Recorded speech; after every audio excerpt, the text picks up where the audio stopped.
We unpack. We unpack. We unpack. Coming to you live. Boxing Ego unpack. Yeah. We unpack. We unpack. We unpack. Coming to you live. Hey, mate. Say, mate. Stop that cat. Big fish. Yeah. Errol Spence Jr. is in shape. New video leaks online shows Errol Spence Jr. enjoying his life, staying active, and in this video, I want to break it down, Errol Spence and his current form. So welcome back to the channel. And today, again, we're going to be talking about the truth, Errol Spence Jr. And I got to say, he's looking more and more like vintage Spence in that clip you've seen at the beginning. Now, Errol Spence did post that on his social media. And surprisingly, I haven't really seen many people talk about it. But leave it to your boy Ego, the best in the business, and it's not even close. If you guys, shout out to all the people who sent Cash Apps and PayPal and Venmo. I've seen y'all in the super thanks on the videos. It goes a long way when you guys continue to help the channel grow in the numerous ways that you can. And you can find those ways in the description. But all in all, these leaked clips of Spence, it looks like he was playing soccer shirtless, messing around. And these clips hit the timeline and he's looking dialed in. He's looking chipped up and shredded, lean, muscular, and really noticeably lighter than we have seen him in the past. I remember Errol Spence Jr. There were some moments earlier in his career, in his early to mid 20s, where he was coming through the ranks. He was a champion. He had beaten Kell Brook, and he kind of lost his way because in his off season, he looked like he was enjoying like too much, right? And then on top of that, this new generation, they're not fighting as frequently as the Ray Robinson of the world and the past generations who weren't getting paid like these new fighters. So they had to fight more frequently to make a living for themselves and their family. Now you got fighters like Terence Crawford, literally been fighting one time a year for the last 5 years or so, since the Kell Brook fight probably in 2020, right? So that's not necessarily good. So I am very happy to report that Errol Spence is looking in shape. Now, what does this mean? Let's be clear. After the Terence Crawford fight, a lot of people had serious doubts about Spence. They said he didn't look the same. The loss was very bad. He lost pretty much every round. Dominant performance. So mentally, physically, emotionally, it was a very tough loss. People, even some fans even questioned if he should fight again at all. Like I said, they were saying walking out, Errol Spence, he looked like he was on something or he was high, people were saying. So he dealt with a lot in a small space of time. Being ejected from a high-speed sports car, the car rapping and flipping multiple times. Thank God he lived through that, but there was some damage there. And I firmly believe, I'm not a doctor, but I definitely believe his later vision and eye problems with detached retina stemmed from that accident, because although he didn't break any bones and he was very fortunate there, you still got ejected from a car and hit asphalt. And you know what I mean, this is not Bruce Willis in Unbreakable.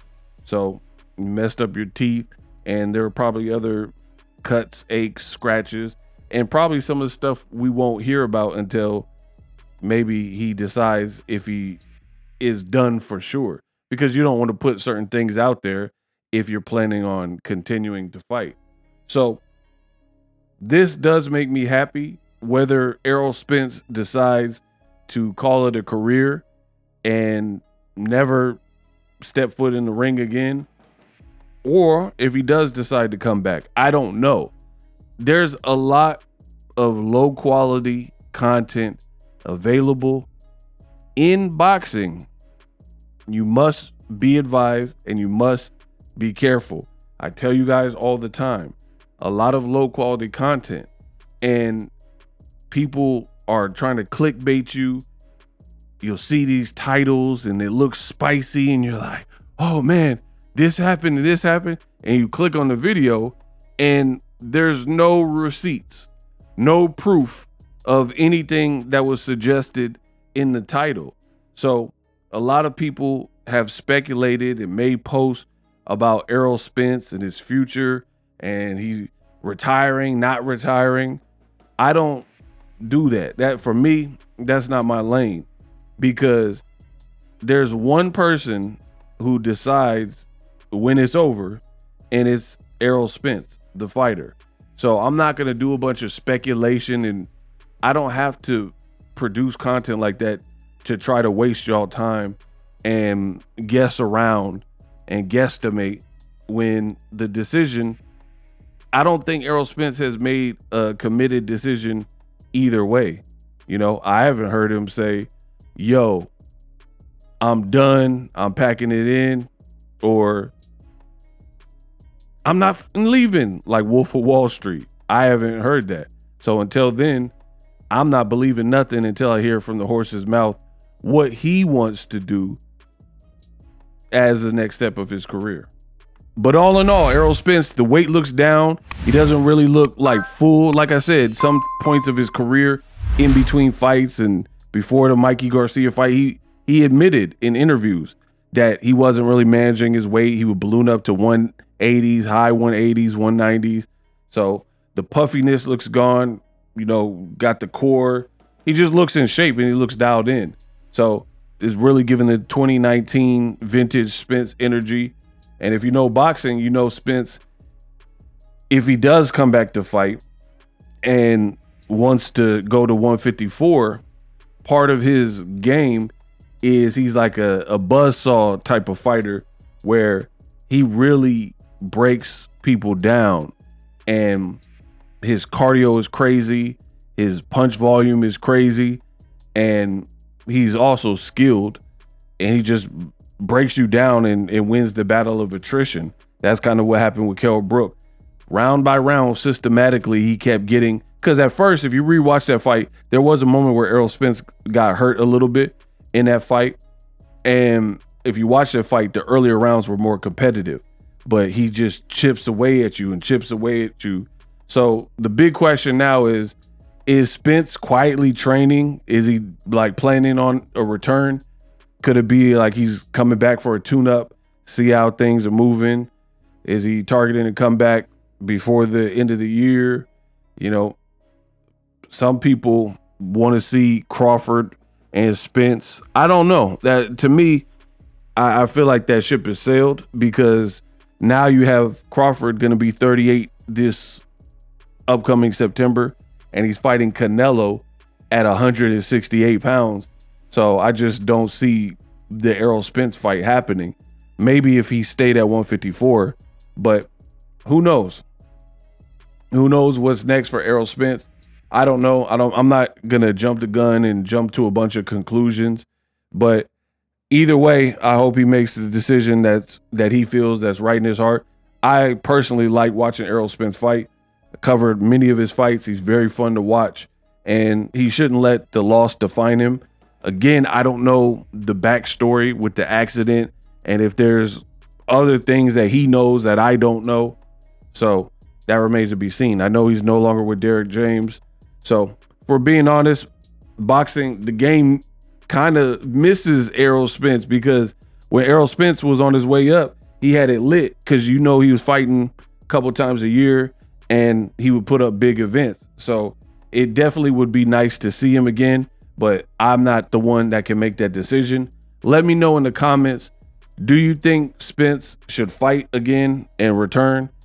He's definitely looking in shape. You guys seen it throughout the video. You've seen it. Rewind this video to the beginning. Don't forget to subscribe, like, turn the bell notification icon on so you don't miss a thing. And I'm going to continue to update you. Ego Weight Watcher Special Edition, aka EW, where I give you a look into the fighter lifestyle before after progress pics, especially when they have an upcoming fight. Now, again, I don't know if Errol Spence is coming back to box or what division or whatever, but he's definitely looking lean, definitely looking in shape.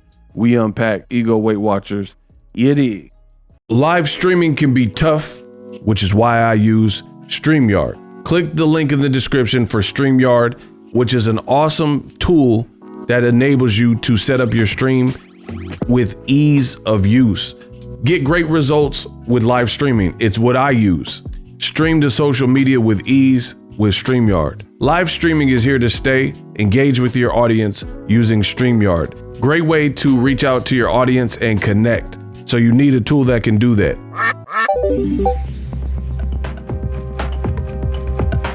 If you're new to YouTube and you're struggling to get views, one tool I can provide to you is TubeBuddy. I've been on YouTube over 10 years.